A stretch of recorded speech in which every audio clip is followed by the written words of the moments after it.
is in Ann Arbor, Michigan. If you don't know what Ann Arbor is, it's not that far from Detroit. His name is Charles Hilu. Charles, good to see you, man. Nice to meet you. Good to see you too, Joe. Thanks for having me on. You're a senior at UM. As you know, I've got a history in Michigan. Gun to my head, am I blue or am I green? I'm green. Now, does that make you mad? Charles, do you care? Only a little bit, but I think we can get past it. Well, I think we probably can, too. I think it was more about basketball in such a rivalry. U of M always was better than Michigan State, unless it was 1979, or when I was a TV news anchor in Lansing, we won the championship there under Tom Izzo as well.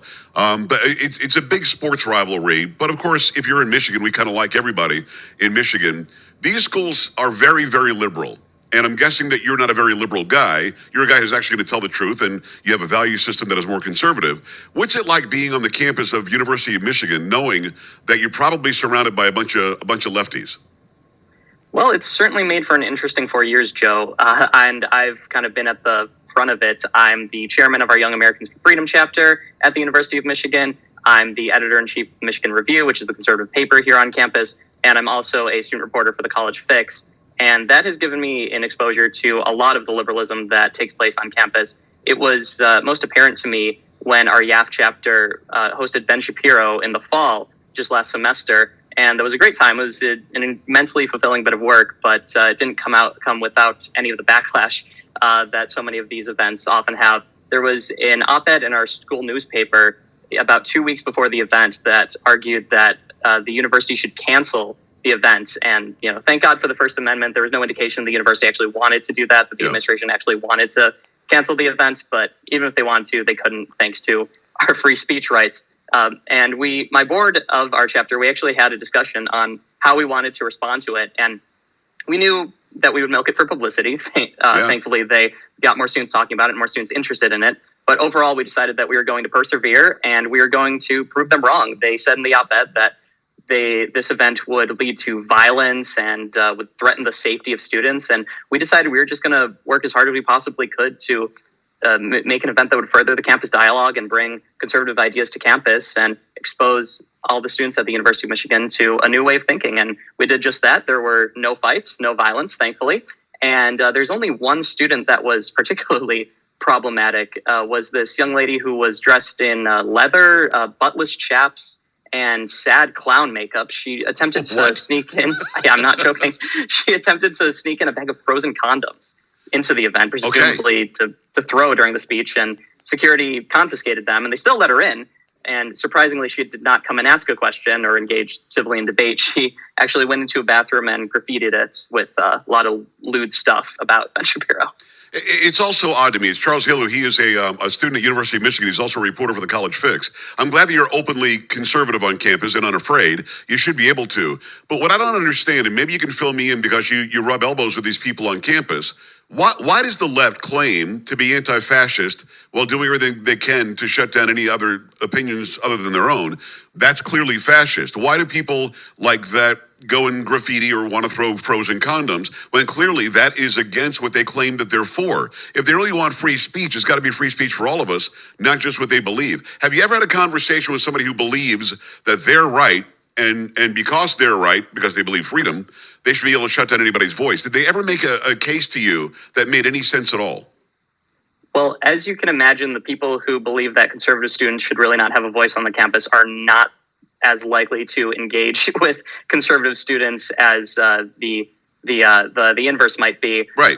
It's a belief that essentially that speech is violence. That what you say, if you say something that disagrees with the prevailing leftist orthodoxy, then you're somehow threatening people's safety. And I've had many conversations with liberals on campus, and we've both left the conversation unbloodied. So I'm happy to say that, words are just not violence. Well, they're not violence, and that's obvious. And what is it that Ben Shapiro has ever said, or that you've ever said, or I've ever said, that they can point to saying, see, that's violent?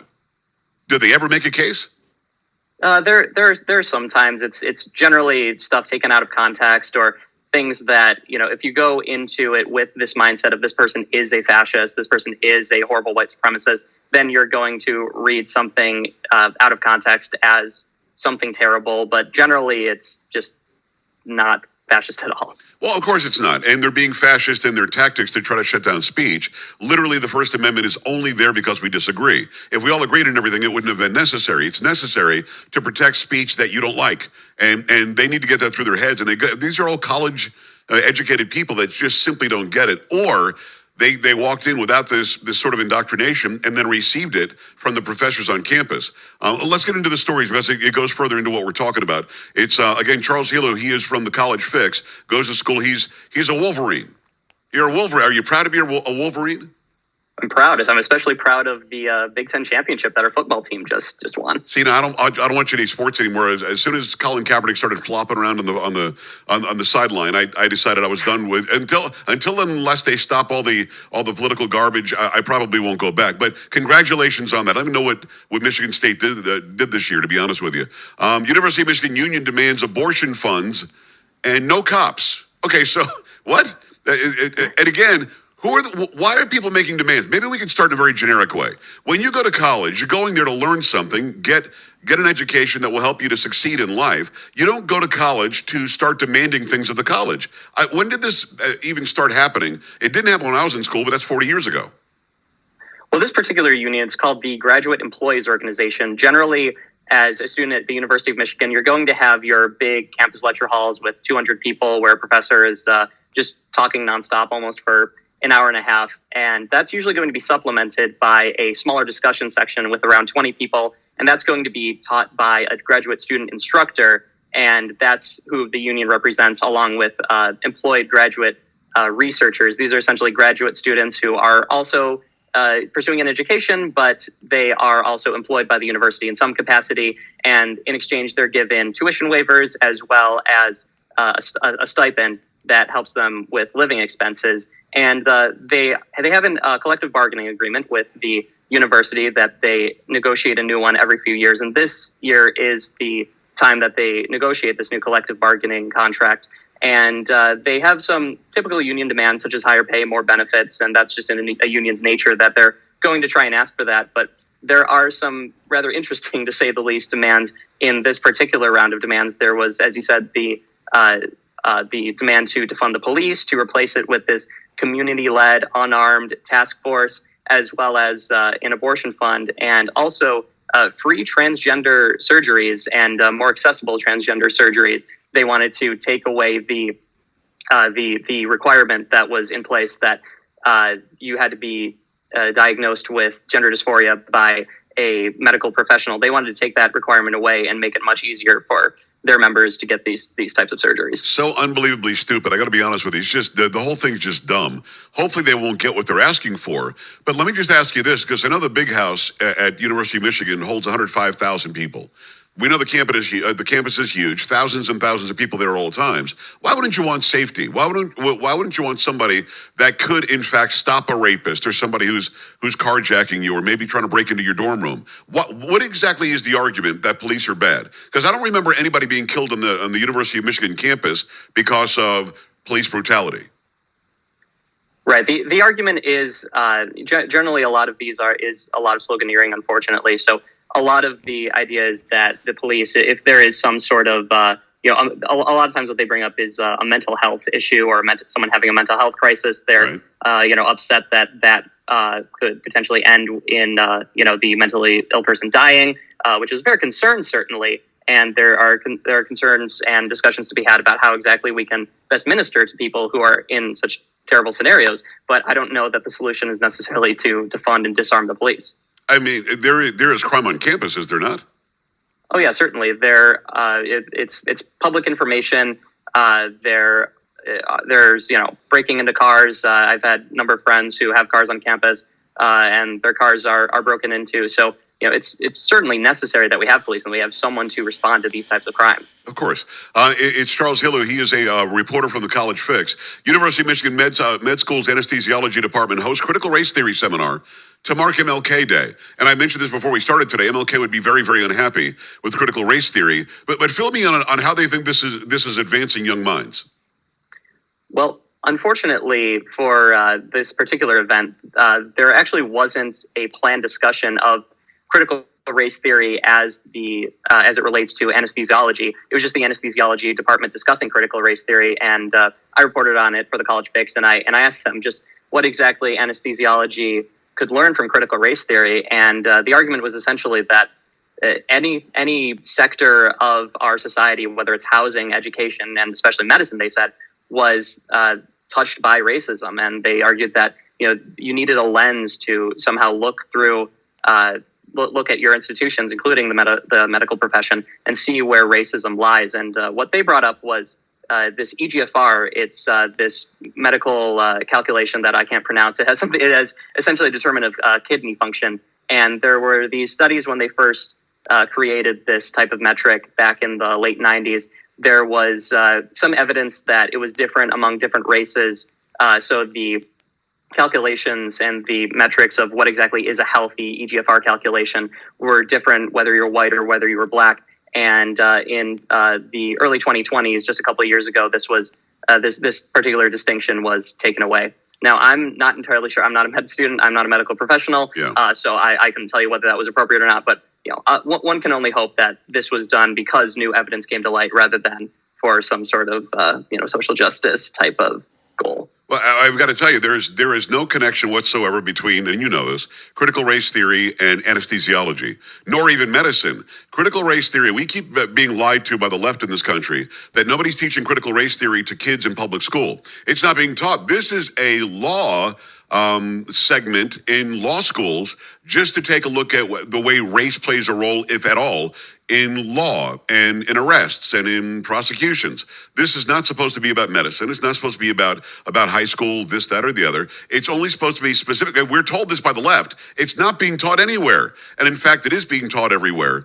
And the connection that they're making is we need racism to still be alive so we can keep on winning elections. This isn't about real racism, because the only real racism happening in this country today, on a broad sense, is radical leftists being racist against white heterosexual Christian men. That's really what's going on in the country. So when you ask about it, they think they're going to shut you down by saying, well, obviously race plays a role. What about kidney function? And then your reaction as a white guy is supposed to be, oh, damn, sorry, I'm not racist. I have black friends. So what is their end goal here? Just to indoctrinate everybody that white people are inherently racist. Our society is built on racism and on slavery and oppression, and you must accept that or else you, in fact, are a racist. Well, I would say the end goal, it's a way of bringing some sort of larger government, some sort of larger expansion of the welfare state to essentially make people more dependent on government. And we know that throughout history, what's made America great is not the dependence on government, but actually a self-reliance, a sense of a belief that while it's important for our community and our society and our social fabric to take care of people who need help, then it is incumbent upon the individual to care for their own family, and that is something that is necessary whether you're white or whether you're black or any other race. And so I think that in many ways this is a betrayal of what the American tradition stands for. It's interesting because originally, and you know this because you're a smart guy, government was supposed to be small but necessary. Central government in Washington was supposed to be almost a non-entity, just a sort of an add-on. The government was really supposed to be focused on the individual states. And we've got to push, as you said, for more power, more control, more of a welfare state, because we're reliant on them. Then we look to them to be our God, look to them to be our job, look to them to be our food supplier, and so on. So that's really what this is. Are people your age learning at places like University of Michigan that government, the power of government was supposed to be in the states, and the central government was supposed to be small but necessary? Well, it's very difficult to give a monolithic assessment, so I can only speak in general terms. Sure. I'm a political science major, so I especially am interested in political theory. So that the original intentions of the founders are certainly taught. And you can hope that you have a professor who does make the case. I've had professors who have made the case, and done it pretty well and explained exactly why the founders wanted to do this. But I've also had professors who have said that this is a terrible system and there's just no justification for it.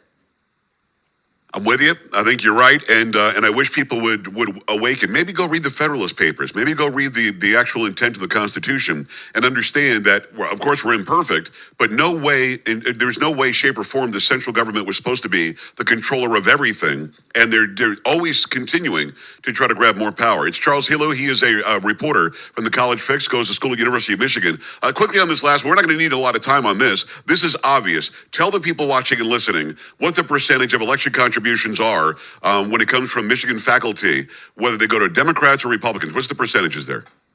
Well, according to a report that we did with the College Fix, 96% of election contributions federally went to Democrats. What? No way. It's in many ways it confirms what we already knew, and that there were around 2.5% that went to Republicans of those contributions, and then it was about 1.5% that went to kind of these bipartisan committees as well. And like I said, this confirms mainly what we already knew, that generally the overwhelming skew of professors, what they lean left and they lean toward the Democratic Party. And it's important that we have a sense of intellectual diversity, that we are able to ensure that there are some conservatives, at the very least some conservatives, who have professorships and are teaching the youth who are going to go on to run the institutions of this country. The idea is about freedom, like you said, Joe, about the size and scope of government, as well as traditional values and the necessity for strong national defense. Charles, wait a second. The left says they want equity. Equity is somehow evening the playing field, according to them. It's not really. I mean, equity is really some sort of equality in outcome, which is socialism.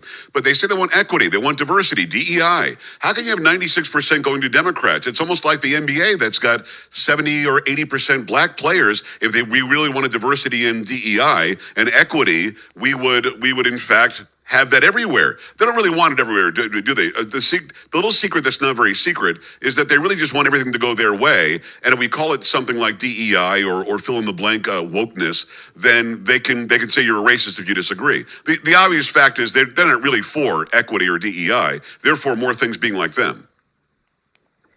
Well, that's certainly how it manifests itself, at least. And we can kind of judge the tree by its fruits here, where the DEI bureaucracy at the University of Michigan, we actually have the largest DEI bureaucracy of any major university, and they have done studies on this. The university itself has, and according to their own data, as this type of DEI bureaucracy has gone up, student happiness and student satisfaction has gone down. Imagine that. I think a large part of that is because this focus on racial diversity, which it's important. Oftentimes this does manifest itself well, where they're trying to bring in high schoolers from disadvantaged backgrounds who have the potential to succeed at the University of Michigan. They need a little bit of help, but oftentimes it doesn't manifest the way it should in terms of intellectual diversity. I think the way that these types of DEI efforts really fail is, like you said, they create an overwhelmingly left-wing bureaucracy, and they don't allow conservatives a voice in it. Exactly right. It's Charles Hilu. He's a reporter from the College Fix. Go to thecollegefix.com. Charles, thanks, man. I appreciate you. Thank you so much, Joe. All right, brother. We're back after this. Stay right here.